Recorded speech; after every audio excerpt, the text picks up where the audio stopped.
It is Monday, the 28th of October 2019, and I'm here to tell you that Christian Pulisic has as many Premier League hat-tricks as Cristiano Ronaldo and Dennis Bergkamp. Damn. Drink it in, boys. This is Pressing Matters, brought to you by On The Mic. I have the indomitable Wasif Elahi with me. I don't even know what that means. I just hear people say it. Big words. Yes, big words for a big guy. That was not a pun. Anyway. Wasif, we're back. Last week we couldn't do an episode because I was under the weather. This week we're back and we're going to start with Liverpool versus Spurs, which happened last night. Liverpool were down after less than a minute, and it was one of the weirdest starts I've seen recently, in that Liverpool actually started really well. Yeah, I think for 40 seconds. Scoreline, they almost scored, and then somehow they ended up conceding a free goal of sorts, which ricocheted off Dejan Lovren's head and right into the path of Harry Kane. But the impressive thing was, right, like, even though they went down after less than a minute, they kept playing as if it was 0-0 and they just wanted to get a goal to go 1-0 up. And the mentality of this team is absolutely incredible. Nothing is daunting for them.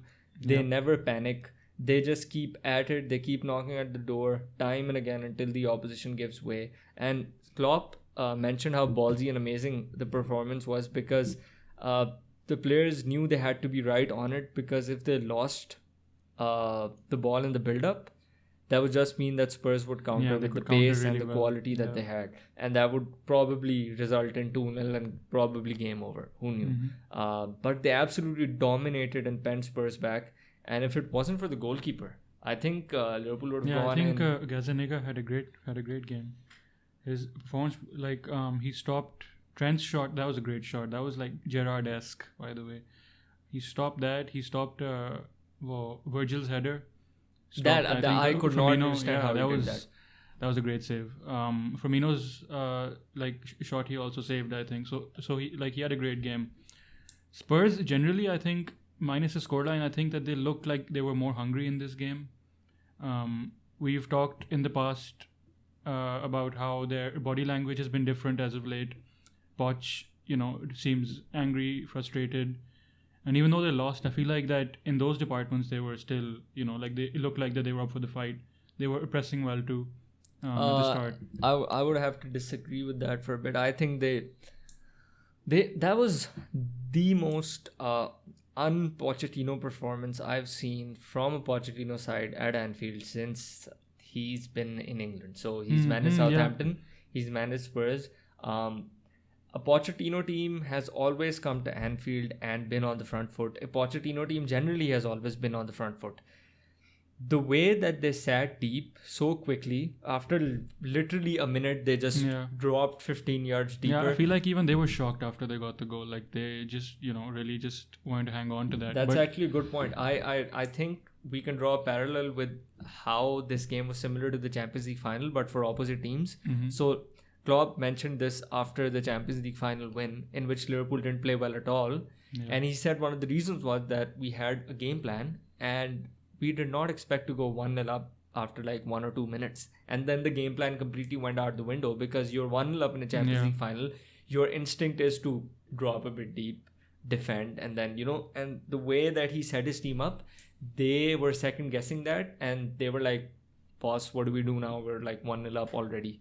And this is, I think, what happened. But I have a feeling that even if they didn't go 1-0 up so quickly, they would still have not been the high pressing Pochettino side that we have grown to see. Maybe, I don't know, maybe I just feel like their body language was a bit better, because maybe in relative terms it was. Maybe not that same Poch team that definitely. we've been seeing. I mean, I think it was partly down to the fact that they found themselves 1-0 up at Anfield. Yeah, also the last 3-4 games Spurs have played that we've seen, they've been awful. Especially against Watford. Yeah, they did not deserve a point from that game. I don't know how they, came out with it. Well, I know we are.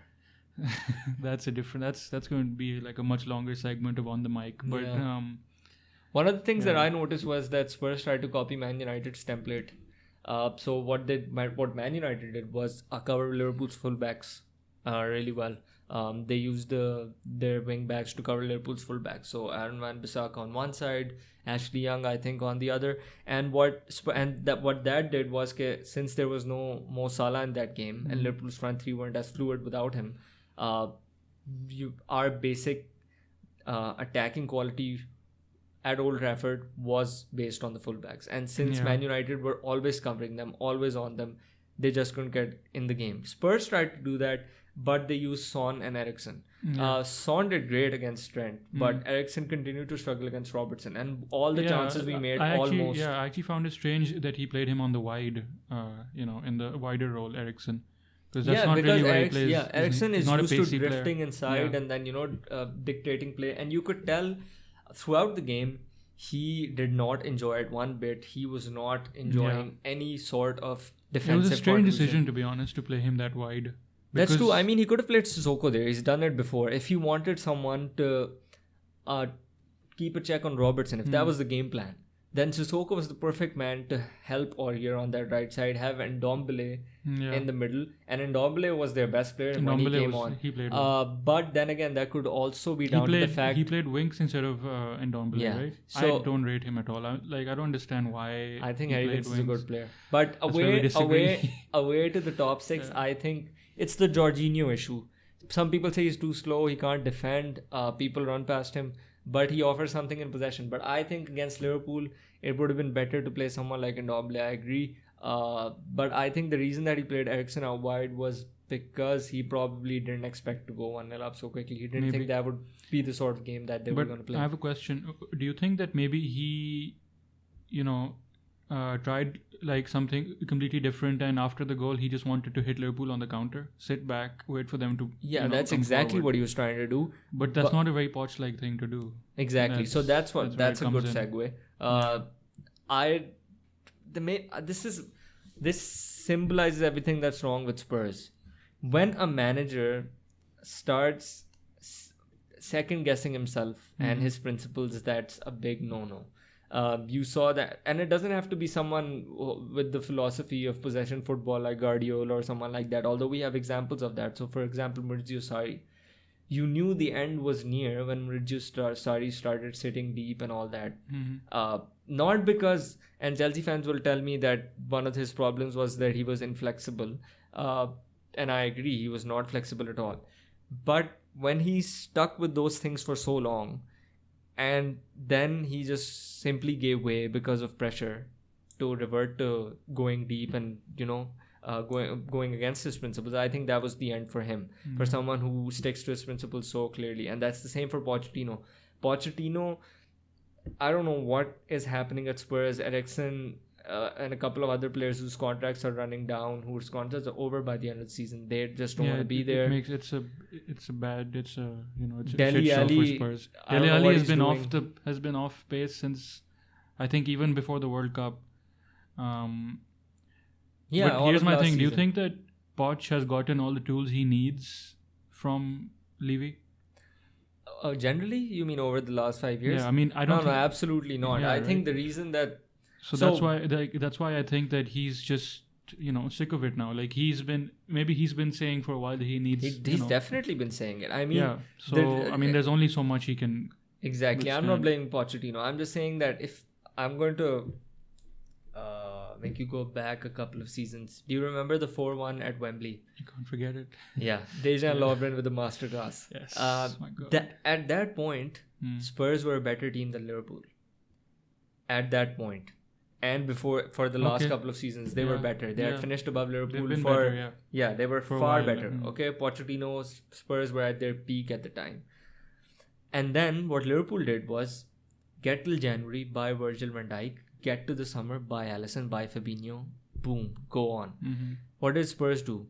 Their spine has been the same for 4 or 5 years. So this is what's constantly been said. Either it's a two-tier thing. One, they're not freshening players up. They're not freshening the squad up. There's the same players who are doing the same thing over and over again. The cycle's over. Two, they've gotten to a certain 85 point mark, for example. They got 86 3 or 4 seasons ago. But then they haven't gotten the players to go that next step, to get to 90, to get that trophy. Yeah. You get what I'm saying? Liverpool were on the cusp of a trophy before they went ahead and brought Alisson and Fabinho. Yeah. We were literally in the Champions League final. We were at the same Even point as before Spurs. the Europa League final as well. Yeah. So we were on the cusp of something great, and then Klopp was backed. Yeah. Pochettino hasn't been back for whatever reason, and that's one of the reasons why they are where they are. And Jamie Carragher, I think, is right. This is over. This is like it will only go downhill. Spurs will realistically not win a trophy. I feel like Pochettino. their main players, I think their heads have like already been turned. Like that's how they're playing, especially Eriksen. And speaking of Levy and whether he's given enough to Pochettino, one of the reasons that these players are leaving is because, and it's a miracle that they've stayed till this point. Yeah, because their wages are like a joke compared to the rest of the players who have been finishing in and around those places. Harry Kane was on 150k a week, and that was after the new deal. Yeah. And I think I'm not sure. I think at least 3 or 4 Liverpool players are above that. At least 3 or 4 Liverpool players are above that. I really wonder what they think when they look at like United's wages. No, so Liverpool and that's actually true. Man United, Spurs players look at them and they're like, well, if they're playing like that and getting those kind of wages, and we're not. But anyway, who knows? Spurs have gotten, I think, 23 points from the last 20 games. That's how bad. Yeah, they've been awful since about like February. We discussed that their league form has been absolutely torrid. So, but all in all, I think we should focus on the fact that although Spurs tried their best, Liverpool were absolutely brilliant. I think this was the best performance of the season so far. Yeah, performance-wise, that was insane. Like they had 76% possession against Spurs. Yeah, against the Pochettino's Spurs. XG was like 3.5 or something. XG was over 2. 2.53 and Spurs was like 1 point something, I think. Yeah, and their major one was the Kane one, which was 0.6. And Son hitting the bar. Yeah, that was the major one. Just before we move on, I just want to take a minute to appreciate Fabinho. I've been watching Liverpool since 2006, 2005. Ever since I've started watching football, and ever since Steven Gerrard has retired. Or has left Liverpool. I don't think I've seen as complete a midfield performance at Anfield as the one I witnessed from Fabinho yesterday. He was everywhere. Yeah. He was doing the job of 3 people at once. His game sense is just like Pep Linders calls him a lighthouse because his head is always on a pivot and he's always making the sensible. And one of the things that's underrated about him is his passing ability. He put in two times. Didn't make the most of it. He put in Robertson with a beautiful ball. Where he also teed up Henderson for the goal. Yeah. And I think Fabinho right now, since January of 2019, he's the best defensive midfield like Liverpool's in the world. In the world, I think. I don't think anyone's better than him since January 2019. Speaking of 2019, oh, this is going to be really bad. So we were just going to talk about Southampton versus Leicester. You tried. I tried.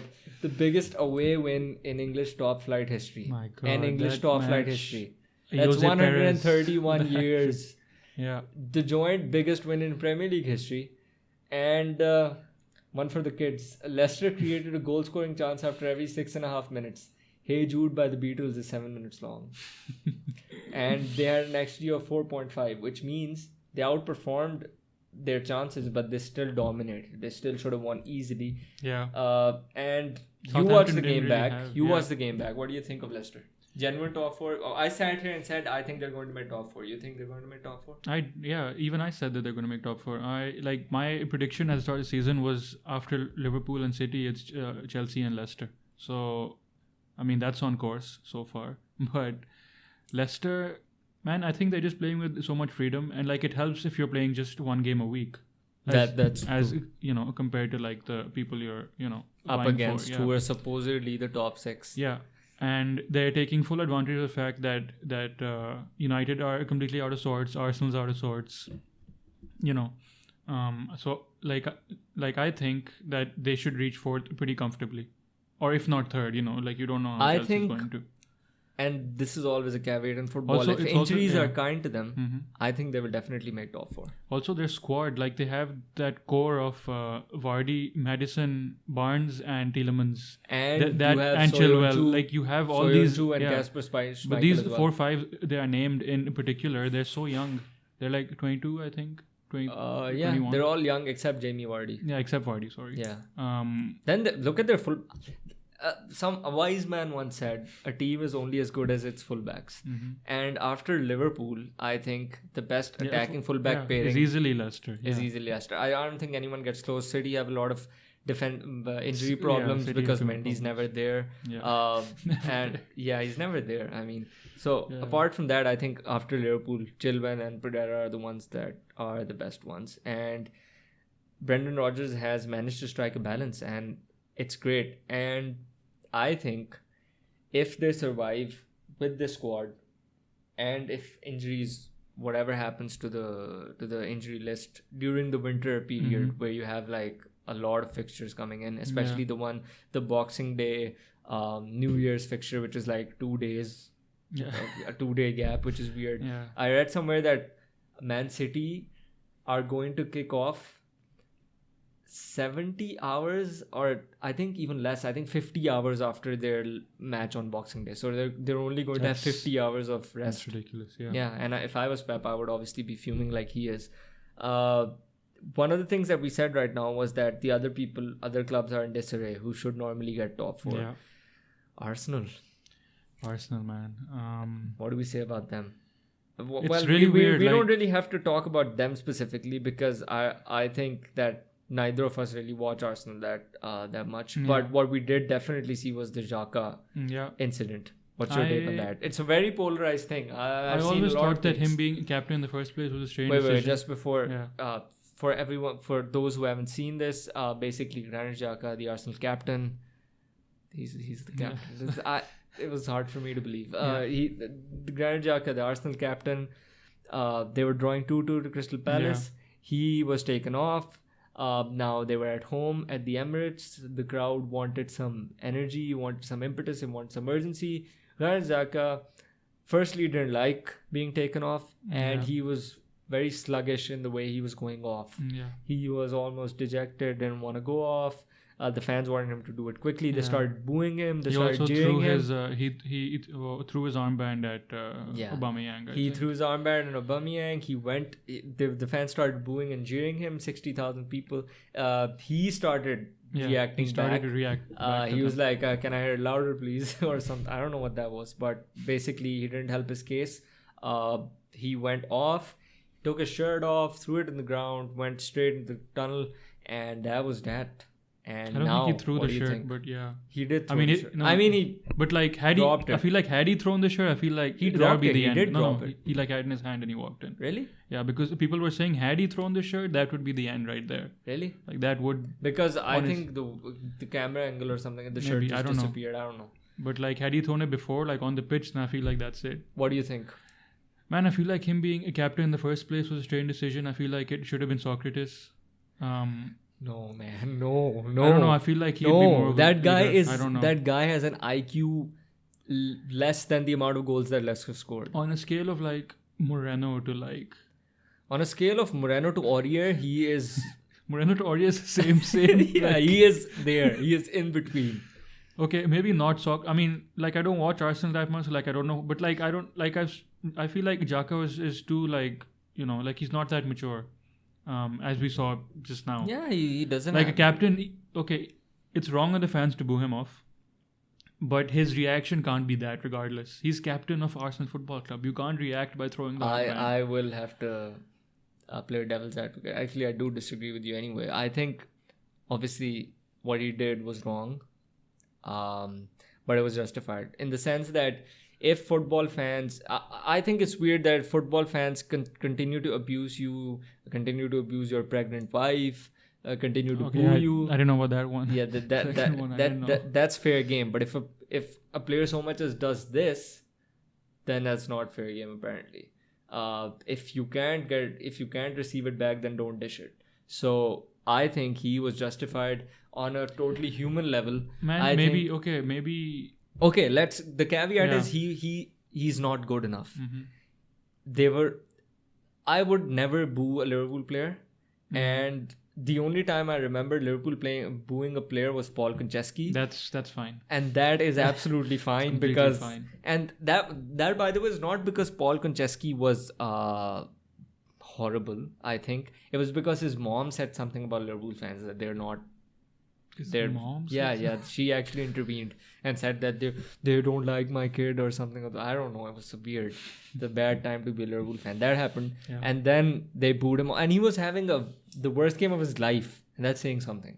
And then they booed him, and even then I wouldn't say that it's right. I wouldn't justify it. Yeah. But that's the only time they were definitely wrong. But my point of view is that think about all these Arsenal fan tickets are like the most in Europe, I think. And just because you have a ticket doesn't mean you can. No, that's fine. I'm saying like my point is they've been going to these matches, home and away, for a long time now, and Arsenal hasn't been playing, well. So they are fed up. That being said, it's still wrong to boo him. But his reaction, boo him I feel like he can sort of tell them off in a way, but he has to do it in like a more mature way. You can't throw your armband or your jersey, like that's just acting like a child. He can. Let's put ourselves in his position. If I was in Granit Xhaka's position, right? I am drawing a match I shouldn't be drawing. I'm not playing well. I haven't been playing well for a while. The fans aren't happy with anything that's been going on, and I get taken off at a time when I'm the captain and I think I should stay on the pitch and drag my team forward. At that very point that I am angry at the way things are going on the pitch and that I am being taken off, I am booed by 60,000 people. And in this swirl of emotion that is already going on in my head, I hear these 60,000 people booing. 60,000, that is a lot. Yeah. And you're not prepared for that. And I absolutely sympathize with him. If he's so much, this is nothing. I mean, if any one of those fans was in his position, they'd probably start crying. I'm not even kidding, because they couldn't handle the pressure of 60,000 people booing you when you're already feeling so much. I understand that, but like he has to put the team first. He has to jog off and he has to do the whole transition really quickly. Like he can't.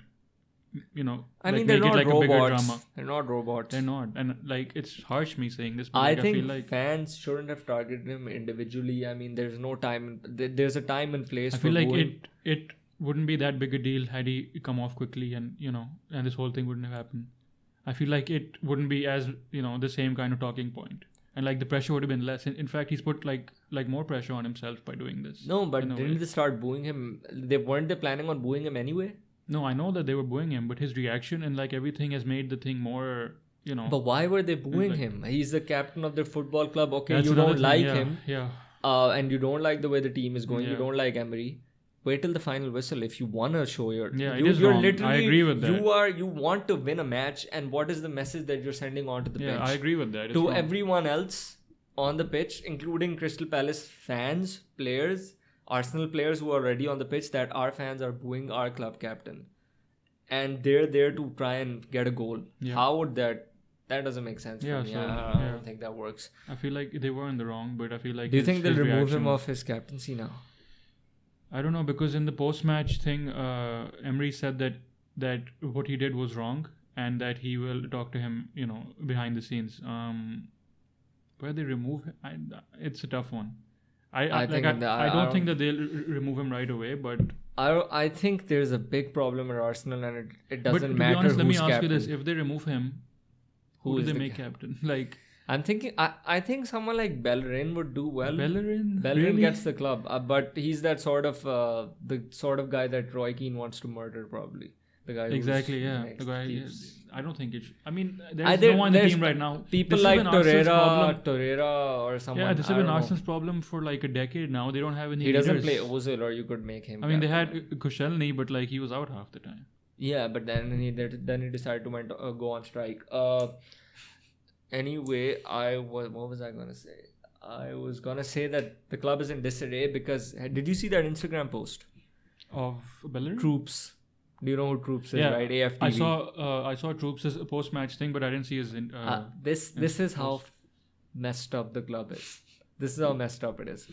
Troops uploaded a picture of him at the match, and in the caption said that something like, "I backed Emery, but now enough is enough." I found it hilarious. And Jaka needs to get fucking binned and all that. All right, and guess who liked the picture?